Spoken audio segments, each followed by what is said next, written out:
Salut à tous, nouvelle édition de ce journal du mondial à J-4 du début de la compétition. Les Bleus s'envolent pour la Russie ce dimanche, direction à Moscou puis Istra, leur camp de base situé à environ 1 heure de la capitale russe. C'est dans cette ville de moins de 40 000 habitants que l'équipe de France va peaufiner sa préparation pour cette Coupe du Monde à l'abri des regards ou presque. Nous sommes maintenant à 6 jours du premier match des Bleus contre l'Australie et Didier Deschamps n'a pas vraiment levé ses derniers doutes après le match nul un partout des Bleus samedi soir contre les États-Unis à Lyon. Mbappé a répondu à l'ouverture du score de Green.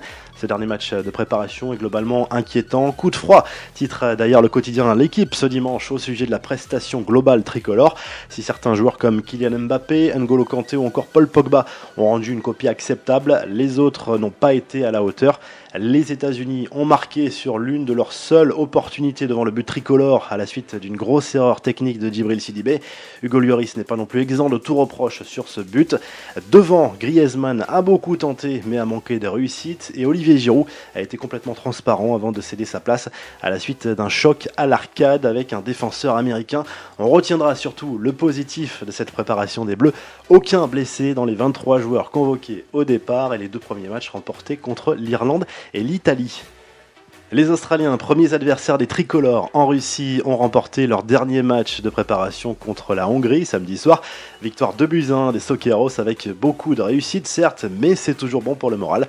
Deuxième succès de rang pour l'Australie, ce qui n'était plus arrivé depuis un an. On retiendra également de cette équipe qu'elle fait beaucoup d'erreurs techniques et fait preuve parfois d'une agressivité extrêmement limite dans les duels. Les Bleus sont donc prévenus. Soirée contrastée pour les autres futurs adversaires des Français dans la phase de poule.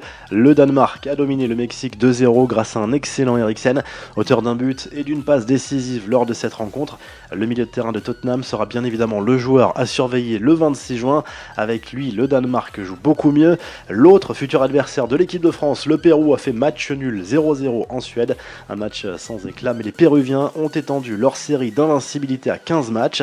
Le Maroc d'Hervé Renard a fait le plein de confiance avant ce mondial en dominant l'Estonie, victoire 3-1 et 10e match sans défaite pour les Lions de l'Atlas.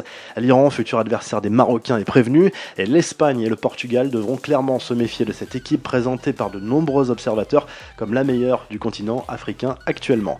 L'Espagne, de son côté, a peiné contre la Tunisie, succès 1-0 grâce à un but d'Aspas en fin de rencontre après un bon travail de Diego Costa. Le buteur de l'Atlético Madrid a fait une bonne entrée en seconde période. Les Espagnols sont invaincus depuis 20 matchs maintenant. La Tunisie, sans génie, a tout de même prouvé qu'elle était solide défensivement et prête à défier l'Angleterre dans 8 jours. Enfin, la Serbie s'est rassurée en étriant une faible équipe bolivienne à 5-1. À suivre ce dimanche, le dernier match de préparation du Brésil contre l'Autriche. Tous les regards seront à nouveau braqués sur Neymar, buteur le week-end dernier contre la Croatie. Le Parisien est annoncé titulaire cette fois. Fernandinho devrait payer ce retour et Fred est forfait pour ce match en raison d'une blessure au genou.